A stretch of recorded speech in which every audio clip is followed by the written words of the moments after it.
thank you so much everyone for a heartfelt introduction. My name is William Chang, and I am, as Caitlin introduced me as, a returned intern from summer 2024 OPALS session. So we'll get right into our presentation today. But before that, I would like to quickly ask for a show of hands. First of all, who here is entirely new to STEM research? Don't be afraid, get those hands up. Who here is a returned intern or has had some sort of STEM experience with research? Okay, so it's about an even split. Now, I'd like to make the point that this past summer, before the month of July, I was in your shoes. I didn't really have any STEM research experience, but I'm happy to say that OPALS has not only strengthened me in the fact that I now know what it's like to be in the field of STEM research, but also I found that I do very much enjoy that. And I hope that this OPALS spring session is going to be a similar experience for all of you guys. I'd like to, on behalf of the entire OPALS family, welcome all of the new and returned interns. So let's give everyone here a round of applause.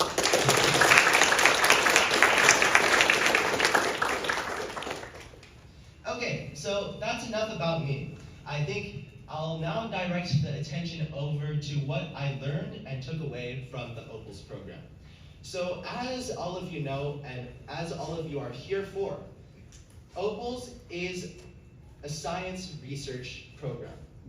And the interesting thing about OPALS is that it provides you the opportunity to partake in college-level research projects. Walking into the OPALS summer session last year, I really had no idea what my whole project would be on. Because the title, Can Laser-Induced Shockwave Induce Reactive Astrogliosis, is a mouthful, and you probably don't understand all of that by just hearing the title. But when you dive into the science behind the project, and when you connect with your mentors, your advisors, and your peer mentors to look into this question, or look into whatever project that you guys are assigned this spring session, keep in mind that you always need to keep an open mind, because at the center of science, we learn. We learn and we persist, and through that learning and persistence, that's how we succeed as scientists. In science, there's no easy success. It's all from perseverance and persistence. So this is one of the images that we had to analyze from the summer session. It involved basically having us count how many cells, which are indicated by the blue stains, are basically upregulating the red protein called GFAP, which may or may not tie into some of your projects this spring. Moving on to conferences and posters. So of course, these are not a given. They're not guaranteed for the OPALS program, but I believe that they are possible accomplishments if you are willing to put in the time and the effort to dive into your research project with your group. Last summer, actually last October, I had the great honor of representing my group at the Biomedical Engineering Society annual conference in Baltimore. So that's a group photo of the interns who attended, some of whom are in this audience today. And that's also an image of the presentation that we gave at the conference. And for the spring session, I believe there are many similar opportunities. I think EIC is one of them, though I might be wrong. And you'll also have the chance to go attend conferences. I believe there's one in Los Angeles in the next few months focused on neuroscience. So stay tuned for those updates. I think the true point that I'm trying to make is that OPALS just provides you with a wealth of different enrichment opportunities all in the field of STEM so that you can figure out and accelerate your learning in this field of STEM. Okay, this is where I emphasize how OPALS can be really special. So you go to a lot of different research programs, you'll not find one that emphasizes soft skills more than OPALS. Because OPALS has a tremendous emphasis on nurturing your soft skills. So what are soft skills? Does anyone have a guess? Yes? Maybe like the ability to cooperate with others? Ability to cooperate, okay. What else? Communication. Communication. So all of these soft skills, communication, cooperation, being able to learn how to communicate efficiently with your mentors, your advisors, and your groups, that's incredibly important. Over the summer, and this will also be the case during the spring session, we were not only able to partake in multiple lab visits, but we also were led on multiple company tours. So on in the picture on the left, that's the time when my group was blessed with the ability to visit the UCSD brain bank, so that was pretty cool. In each of these bins, there's a preserved brain that the researchers can use for their experiments. And on the right, that's a picture from part of OPAL's group to explore BioLegend, which is it's basically this company where they produce reagents, chemical reagents, so that other researchers in other firms can conduct their experiments. So all of these opportunities are wonderful, and they will help you learn more about STEM, and it's up to you to make the most of OPALS. Another thing interesting is that at the end of these company tours, at the end of these field trips, we are asked to write papers, reports, and appreciation letters. Now, this might initially seem like a nuisance to you, but without this training, you aren't going to succeed in any field, not just in the field of STEM. And this is why OPALS is so special in nurturing our soft skills: communication, collaboration, being able to be approached, being available for when we need to do our work.